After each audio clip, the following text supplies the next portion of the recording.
আসসালামু আলাইকুম প্রিয় দর্শক। আপনারা জানেন যে পাকিস্তান, সৌদি, তুরস্ক একটা সামরিক চুক্তি হচ্ছে। তো তুরস্কের পররাষ্ট্রমন্ত্রী বলেছেন যে এই চুক্তিতে ভবিষ্যতে ইসরায়েলও যোগ দিতে পারে, তবে একটি শর্ত। ১৯৬৭ সালের যেই সীমানা ছিল ইসরায়েলের, ওই সীমানা মাইনা ফিলিস্তিনিকে স্বাধীন রাষ্ট্র ঘোষণা করতে হবে। এরকম একটা কথা বলেছে আর কি। পাকিস্তান, সৌদি, তুরস্কের সামরিক জোটে যোগ দিতে পারবে ইসরায়েলও, মানতে হবে এক শর্ত। তুরস্কের পররাষ্ট্রমন্ত্রী হাকান ফিদান জানিয়েছে, পাকিস্তান, সৌদি আরব, তুরস্ক ও মিশরের মধ্যে পারস্পরিক প্রতিরক্ষা সংক্রান্ত যে জোটের আলোচনা চলছে, ভবিষ্যতে তাতে এক শর্তে যোগ দিতে পারে ইসরায়েল। শর্তটি হলো ১৯৬৭ সালে সীমানা ভিত্তিক একটি স্বাধীন ফিলিস্তিনের রাষ্ট্রকে স্বীকৃতি দেওয়া।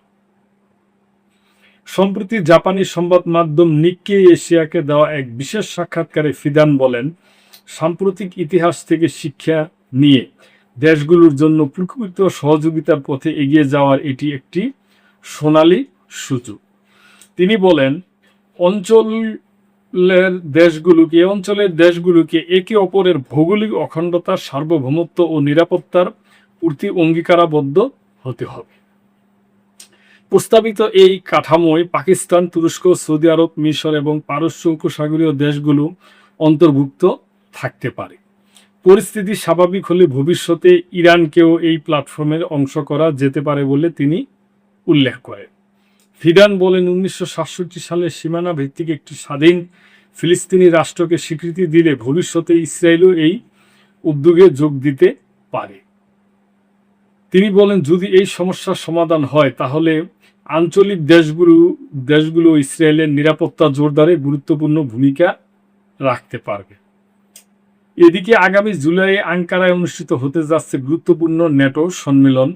ফিদান জানান, সব সদস্য দেশের সম্মতি থাকলে জাপান, দক্ষিণ কোরিয়া, অস্ট্রেলিয়া এবং নিউজিল্যান্ডের মতো ন্যাটোর ইন্দো প্যাসিফিক অংশীদার দেশগুলোর নেতা ও প্রতিরক্ষা মন্ত্রীদের স্বাগত জানাতে চায় তুরস্ক।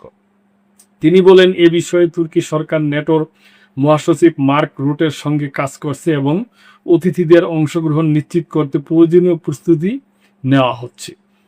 তার মন্তব্যে ইঙ্গিত পাওয়া যায় এসব দেশের কাছে আনুষ্ঠানিক আমন্ত্রণ পাঠানোর সম্ভাবনা রয়েছে। ন্যাটো নিয়ে সমালোচনামুখর অবস্থানের জন্য পরিচিত মার্কিন প্রেসিডেন্ট ডোনাল্ড ট্রাম্প সম্মেলনে অংশ নেবেন কিনা এ প্রশ্নের জবাবে আশাবাদ ব্যক্ত করেন ফিদা।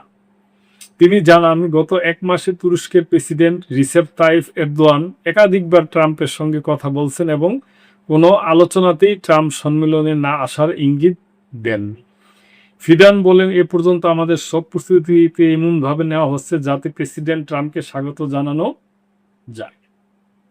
প্রিয় দর্শক, এই যে তুরস্কের পররাষ্ট্রমন্ত্রী যেই মন্তব্যটা, যে প্ল্যানটা, যে কথাটা ইসরায়েল সম্বন্ধে বলল, ঠিক আমারও ঠিক একই কথা, যে ইসরায়েলের যে মূল সীমানা আছে, এই সীমানা তারা মাইনা নিয়ে ফিলিস্তিনিকে একটা স্বাধীন রাষ্ট্র ঘোষণা দিয়ে তারা আরব বিশ্বে সবার সাথে মিল্লামিশে শান্তিতে বসবাস করে। তার কারণে এইভাবে তো আর চলতে পারে না। আগ্রাসন করে এই করিয়া কিংবা কোনোই করে তো আর দেশ এইভাবে চলে না। আশা করি যে ইসরায়েলে অনেক ভালো নীতি নির্ধারণী রাজনীতিবিদ আছে, ওনারা এই ব্যাপারে চিন্তা ভাবনা করবে আমাদের বিশ্বাস। তো প্রিয় দর্শক, এ ব্যাপারে আপনাদের যদি কোনো মন্তব্য থাকে তাহলে অবশ্যই করবেন এবং লাইক, কমেন্ট, সাবস্ক্রাইব করে চ্যানেলটির পাশেই থাকবেন। আল্লাহ হাফিজ।